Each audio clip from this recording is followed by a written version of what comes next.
the way that I generally start is kind of scoping out what's happening. I'm basing this on some sketches that I did when I visited the Oregon coast in May. It was a terribly windy day.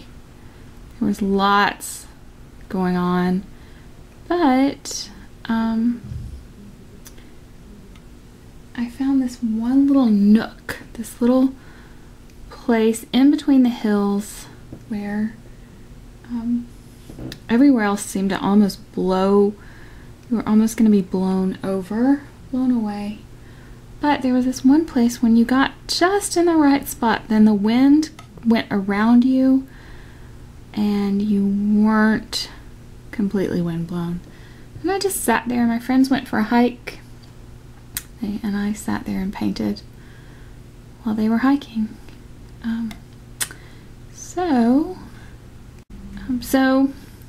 what I'm doing, just kind of gonna sketch this out very lightly. I'm just using a little bit of burnt umber. It's very, very wet, very loose. And just gonna kind of get an idea of what's happening. I put in my strong verticals first, and now I'm just kind of scoping out where my horizon's gonna be.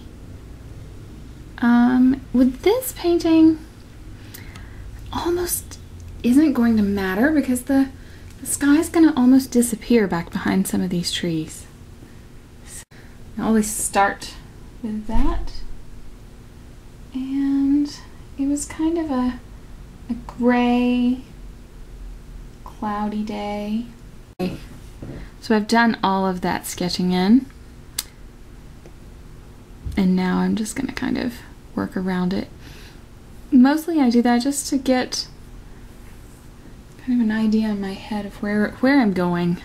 And then if I found it once, I can find it again. So I'd rather just paint to get a nice smooth sky and paint over what I had before than try to preserve what I had before and sacrifice my really pretty sky, because the sky matters. Anyway, so I've got kind of a good base color here, and now I'm gonna add some lights in. The sky always gets lighter around the horizon, so I'm just working in a little bit more, a little bit lighter color, and just because I like to, not really because it was something I saw that day, but I just think it looks really nice. I'm adding a little bit of cobalt blue to the top edge of the sky because I think it makes it look pretty. And that's how I learn best, painting from life. So now I'm gonna go in and kind of add some gray here. I want the blue kind of peeking through the gray. But again, this is just very early layer. So it's not going to matter a whole lot. That said, I do want to pay attention to the forms of my clouds. Clouds are three-dimensional. It's really easy to just kind of make them puffy, flat blobs. But actually, it's a good idea to think about them as, you know, a bunch of balls there in the sky. Perhaps you think of them as cotton balls. I don't know, whatever works for you.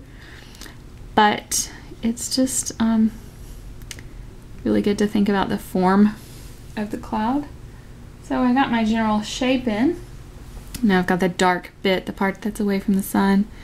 And I'm gonna go in with the light on top of that. You can see what's happening. And these clouds were moving super fast. So, that day that I sketched. So, such the clouds closer to you, definitely going to be, and those are going to be the ones closer to the top because they're going to be like directly over you. Those are going to have a wider range of values, where the clouds farther away, you can see they're going to just be a little bit of white and a little bit of light gray. They're going to go all the way back. And yeah, you know, just kind of smooth. Things are pretty smooth, even if they are moving pretty fast.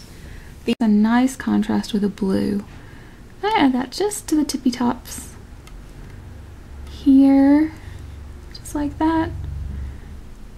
Okay, then I'm gonna go back and blend here, and you'll see, you can see that I'm doing all of this with a round brush. A lot of people tend to change brushes fairly often, and I don't know, it depends on what I'm working on. If I gradually start with a painting this size, I'm going to start with something like this that has a nice tip.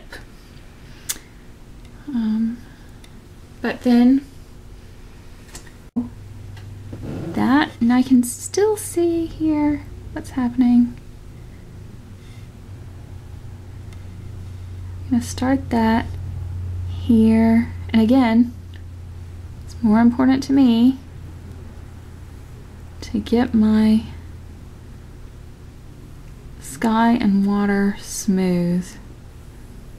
Now, just as sky moves to a lighter color, so does water as it approaches the horizon. Everything gets lighter as it gets towards the horizon. So we're just going to kind of blend that in. Kind of a big jump there.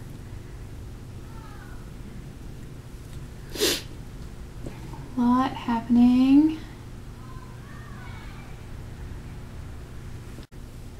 It's kind of fun. Sometimes that happens. In the sea, it gets a little darker just there. It's a bit.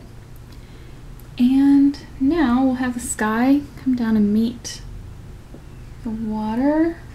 Have them almost blend together. See? Very,